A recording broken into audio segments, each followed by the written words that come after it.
G'day guys, Ace here. A really quick video for you today. No, I'm not dressed up in any sense of the word. It's a Saturday. I'm in my Saturday clothes. I haven't shaved, haven't done my hair. I just don't care. My collar's up. I'm not allowed to wear this outside shirt in public, so I'm going to post it on the internet instead. Hey, just something quick today, guys. Peter McKinnon, who you probably all know and probably all have seen, has just released a video, and it's titled something like "I'm quitting digital" or something like that.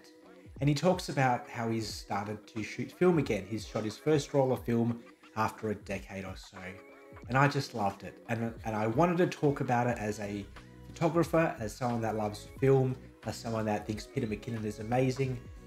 I think this is one of the best videos he's done, and I just wanted to react to that, and I just wanted to give some thoughts, which I normally wouldn't do, but I think it's important that I do that. So I've got 4 thoughts that I want to share with you guys about Peter McKinnon's video. First of all, actually this isn't one of the 4, so this is a bonus, maybe a preface. It's Peter McKinnon, and everything he does is fantastic. He's an amazing photographer and video maker, and I find him to be very, very encouraging to the photographic community. I know I've learned so much from him. Even when I started, just learning shallow depth of field and things like that, I was just always amazed at the stuff he did. So this is, I suppose, also a props to Peter McKinnon as well. So the four things that I want to talk about. First of all, he picks up this film camera, and there's an excitement about his first roll. He shot Portra 160, or 400, which I think is, I've never shot Portra in my life, but he's excited about it. There's an excitement about every single photo that he takes. Sorry about the crows if you guys can hear them.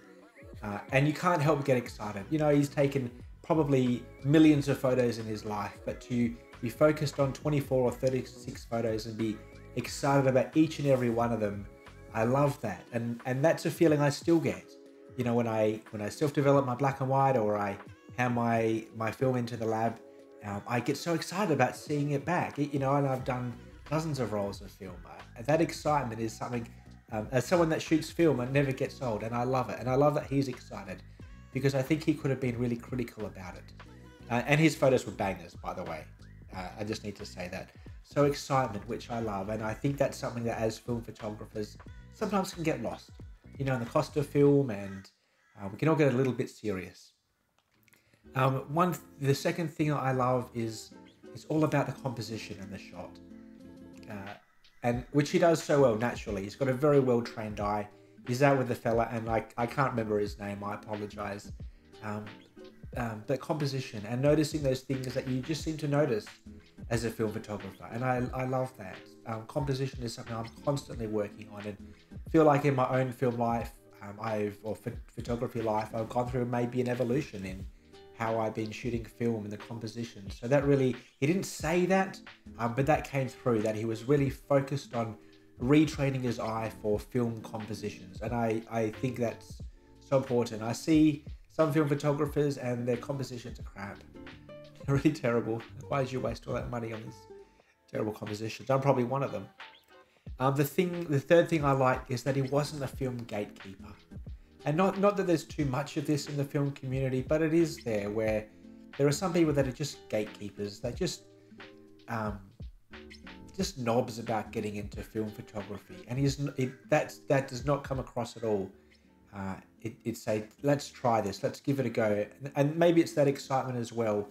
I think because he's such a technical guy, he always has the latest cameras and equipment and things like that.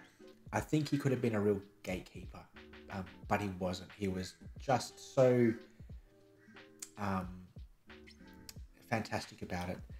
The last thing that I loved, and probably the most important thing about that Peter McKinnon video is it was not technical, apart from the end when they were talking a little bit about ISO, but there was nothing technical about it at all. He did not even, he showed the camera that he was using, but it wasn't, I have no idea what it was. Whether it was there's some kind of SLR, whether it was, or a rangefinder, I don't know, I think it was an SLR, but there was nothing focusing on technical in terms of the equipment used. It was just get out with a film camera, grab a roll of film, Nothing about the lenses that he used, the body that he used. He talked about the film that he used. So I love that it was just about taking the shots and just about enjoying the mental process and the creative process that you do naturally when it comes to film photography. Sorry if I've started frowning, guys, getting my thinking face on. So I really encourage you guys, especially if you're seasoned film photographers, go and have a watch of that Peter McKinnon video and remember what it was like when you either started shooting film or got back into film. I really resonated with the things that he was talking about. I think he nailed it for someone that as maybe a walking advertisement for photography and hopefully film photography. I think he nailed it. The vibe and that excitement. Let me know if you guys have seen it. Let me know in the comments what you thought of his video. And let me know if you guys are starting to get into film photography, what you're thinking about it, any thoughts or apprehensions about it. If you got this far, I really appreciate it, guys. Just a quick video. Again, I'm not made up in any way, shape or form. I'm not apologizing. I don't even have a light up, just a natural ambient light. So as always, guys, thanks for joining me. Love God, love others, and take time to listen.